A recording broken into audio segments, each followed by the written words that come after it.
Magpalang araw po sa ating lahat. Welcome to my channel, Teresita Stoddard. Please subscribe. Ito po, be-breakfast ako ng suman, chocolate, at saka mangga. Kain na po tayo.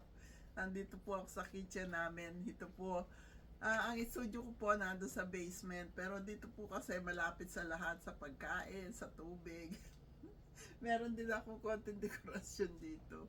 Hindi konti, marami pala. Napanood niyo yung video ni Joel Carrion?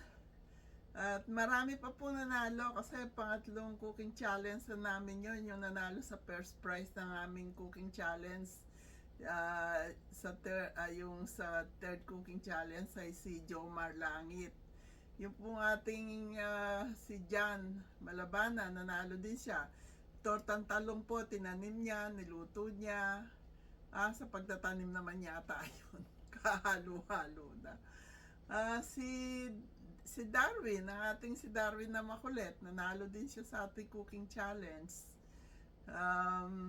At saka si Marlon, malapitan, natatandaan ko pa. Hindi na siya nanonood ng ating mga video, busy na yata siya ngayon. Marami po, yun ang mga nanalo, marami pong sumali. Mapapanood niyo po lahat yan dito sa aking channel, Teresita Stoddard po. Please subscribe, marami na po tayo. Natutuwa ako sa ating mga dati at mga bagong subscribers. Excited pa rin sila sa aking mga video.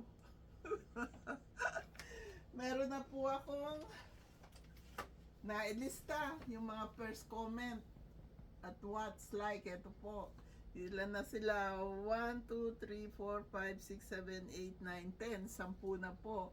Yan, doon ko na bubunutin sa live natin. Hindi na din sa bahay pabubunot ko kay Ron. Doon na po. Magdadala ako ng sadyang lalagyan nitong mga ito. Kasi kung gaano karami yung video ko, ganun din karami. Ang nililista kong nakikita ko naman po, pag hindi ko nare-review, nakikita ko yung minutes ng pagko-comment nila. At sa TikTok naman po, hindi nawawala yon first comment. Kaya, ayan po, mas malaki chance nyo dito manalo. Kagabi, ang nanalo ay si Nanette Carrion. Si Ron ang bumunot noon. Saan ba yung mga winners? Ito. Saan ba yung mga winners kagabi? Nagpapasalamat po ako sa sumali sa ating live stream, sa ating mga bagong subscribers, sa mga dati ko rin subscribers. Love ko kayong lahat. Yung mga nanalo po, nai-report na sa akin ni Jenaline at ni Shirley na napadala na. Thank you sa inyo, Jenaline and Shirley. Ang galing-galing nyo. You're the best. Napapadala nyo lahat yung price ng mga nanalo. Although, yung mga naunang video ko, sabi, bigyan nyo sila ng 3 to 4 days dahil weekend, busy sila sa church. Pinagdadasal po nila tayong lahat. Kaya, yun lang po. Sana yung mga magpapadala sa akin cooking challenge, kagaya nung ginawa ni Joel Carrion, edited na siya. Pero ilang beses ko pong ibinalik sa kanya yan. Pinapapalitan ko yung tugtog. Si Jomar Langit, ganun din. Marami pong sumaling mga tiga Pangasinan, tiga Laguna. Kasi iniisip ko yung mga activities na gagawin ko ngayon at saka bukas. Bukas meron akong pa-interview sa mga employer ko na live-in. Pilipina din po siya.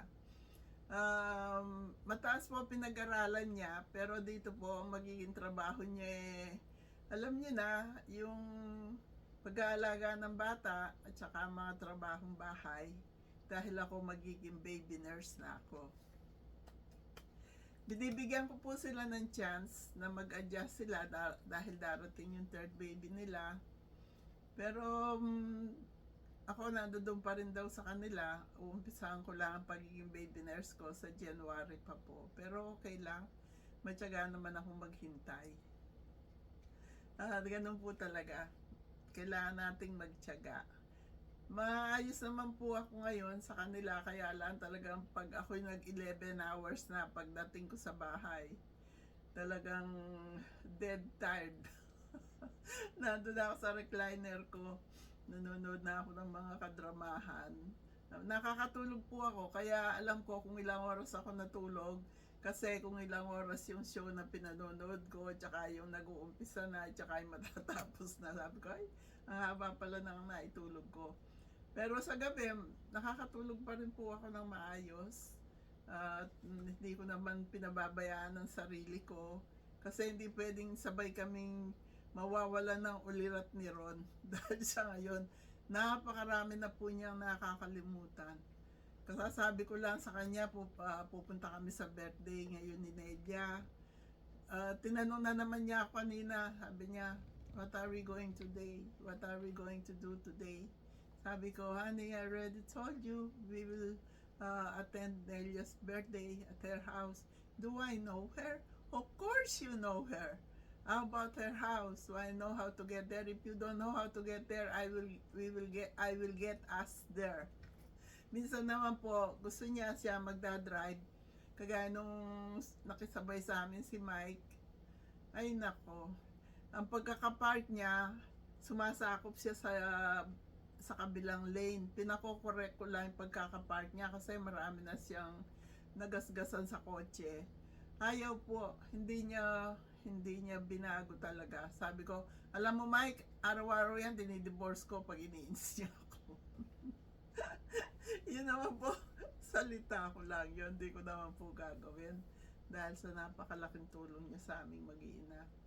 Yung sa kapitbahay nila Edison, tinatawag siya ng ambulance kasi kung maglakad siya, palagi niyang hawak yung left hand niya. Akala tuloy in pain siya. Kaya pag may nakakakita sa kanya, tumatawag ng ambulance. Ang lapit lang ng fire department doon kila Edison. Ang dali-dali nilang makarating. Kaya kagabi sabi ko, huwag ka na lalabas, madilim na. I'm worried about you when you go outside. They will call an ambulance again. Makulit po siya.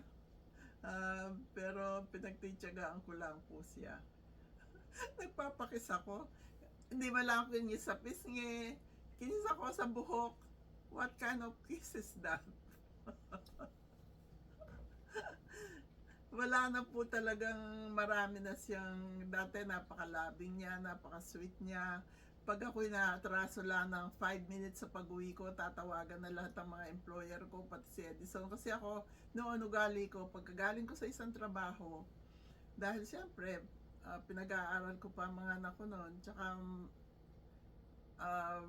yun nga, pagkakagaling ko sa isang trabaho, yung iba yung employer ko, Tess, can you stop by here and stay with the kids for 3 hours, 4 hours? Sayang din po yun, binibigyan nila ako ng maganda naman, pagka 3 hours, 4 hours, binibigyan nila ako $100. Dito sa bahay, manonood lang ako ng mga kadramahan. Gagawin ko na, nire-record ko na po lahat yung mga kailangan kong panoorin. Noon pong pinag-aaral ko yung mga anak ko, wala akong pinalilipas na magpapatrabaho sa akin. Ginagawa ko po lahat. Si Paige, 12.5 years ko siyang inalagaan. Si Cindy, wala siyang asawa, nag-divorce sila ng asawa niya. Kami ni Paige ang namimili ng mga construction materials gamit sa nagkakarpintero din po ako noon. Bibili ng bahay na sira-sira na, ayusin, nire-repair, tapos sa pagbibili. Flipper po tawag sa amin dito noon sa Maryland. Maganda po naman ang kita, nakapag-save ako. At saka yun nga po, pinitisyon namin yung mga anak ko sa Pilipinas, malaking gastos po, kaya nag-iipon ako. Marunong po akong mag-ipon. Yung bahay na pinambili ko po dyan sa Lipa City, sariling ipon ko po yun. Pag may ipon ako, hindi pinakikialaman ni Ron. At saka, kung may trabaho kayo, may ipon kayo, mas magagawa nyo po yung dapat nyong gawin um, sa pamilya nyo, sa mga anak nyo. Ako naman, wala namang anak sa akin si Ron, mga anak ko yon. Kaya ako talaga nagpursige po sa pag-aaral nila, sa lahat-lahat na, pagpunta nila dito. Si Jenna Lynn ang na lang nasa Pilipinas, dalawa naman ang anak niya rito, sila na magpipetisyon sa kanya kasi gusto niya noon nalagaan yung ate niya si Judy, kaya nagpaiwan na din sila. And wala na rin naman yung anak kong si Judy Grace, but at least nandito yung dalawang anak niya. At si Pia naman nasa Bermuda. Pwede rin pumunta dito si Pia, pwede rin siya rito. Kaya maganda naman po ang kinalabasan ng pagpapalaki ko sa mga anak ko. Nabigyan ko po sila ng magandang kinabukasan. Hindi ko masasabing marangya, pero nabubuhay po kami ng maayos at marangal. Yun lang po. Mag-isa lang po ako. Sabi nga ni Edison, wala kayo sa mami ko. 7 kami lahat. Siya lang mag-isa. Napaproud din po ako sa sarili ko sa ganon. At saka si Ron, nung unang kita niya sa akin, na in love agad siya sa akin. Hindi na ako iniwanan. Pero 18 months pa bago inaya lang po niya akong suturuan daw akong sumakay sa subway. Yung pala po, dadali niya ako sa Arlington. Sabi ko, what are we going to do here? I don't have legal papers yet. I will take care of you. We will just inquire how to get married. Sabi ko, oh my G. E di, mag-i-inquire lang daw kami. Siya nakikipag-usap dahil siyempre wala pa akong papel dito noon. Ako'y tahimik lang. Tapos noon, merong pinapila pang paper sa amin. Sabi, dalhin nyo to do sa room na ganon. Pagpasok namin dito doon, sa opisinang yon, yung pala, ikakasal na kami nung araw na yon. Hindi ko po alam. Sabi, kinuha yung camera kay Ron. I would like to take your picture. I'm glad you brought her here. She's so beautiful. She's pretty. Ako naman, pangiti-ngiti lang. Yung pala, ikinakasal na kami. Habang click, click, click, na salita ng salita, sabi ko, ano ito? Parang ceremony ito, ano. Tapos, sabi si Keron, congratulations, you are husband and wife now. You may kiss your bride. Kinasal po kami, walang preparasyon. Wala po. Ako, wala akong kaalam-alam. At yung camera pala ni Ron, after 1 month, nalaman ko walang film. Kaya galit na galit ako sa kanya. Sabi ko, why did you do that? We need proof for you to apply for me to to get my green card here. Where can we get that? We don't have anything. Pero okay naman po, nangyari naman kay Ron, tinanggalan siya ng clearance niya dahil lumahawak siya ng sikreto dito sa Amerika. At kahit sa panaginip daw, wag siya magkukwento sa akin. Inimbestigahan po ang mga anak ko sa Pilipinas, hindi nila alam yon. Nung naimbestiga na ang buhay namin doon, na kami naman ay mga mabubuting tao, mga anak ko, tsaka ako, nung nandun ako, nalaman pa nilang meron akong bakery. Binalik po ulit yung clearance ni Ron. Pero kung may pupuntahan siya nung kwarto na may sikreto, meron po siyang bodyguard. Malaki din po ang hirap na inabot niya sa amin.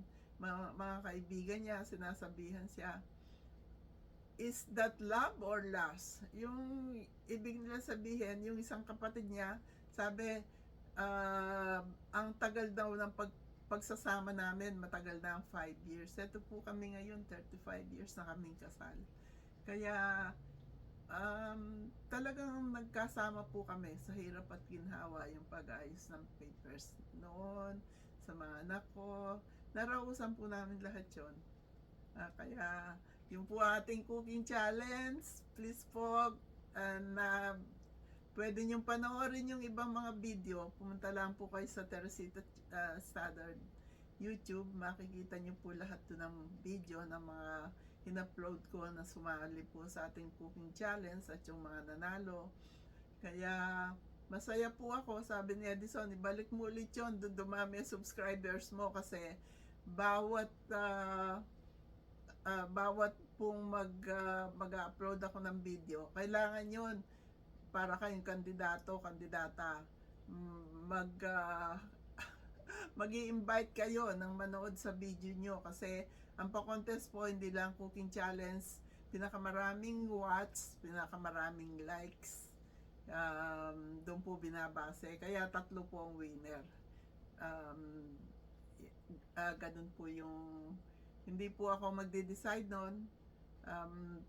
Meron pong ibang mga magde-decide, kaya hindi po sa aming mga kamay ang desisyon. Okay po. Love namin kayong lahat.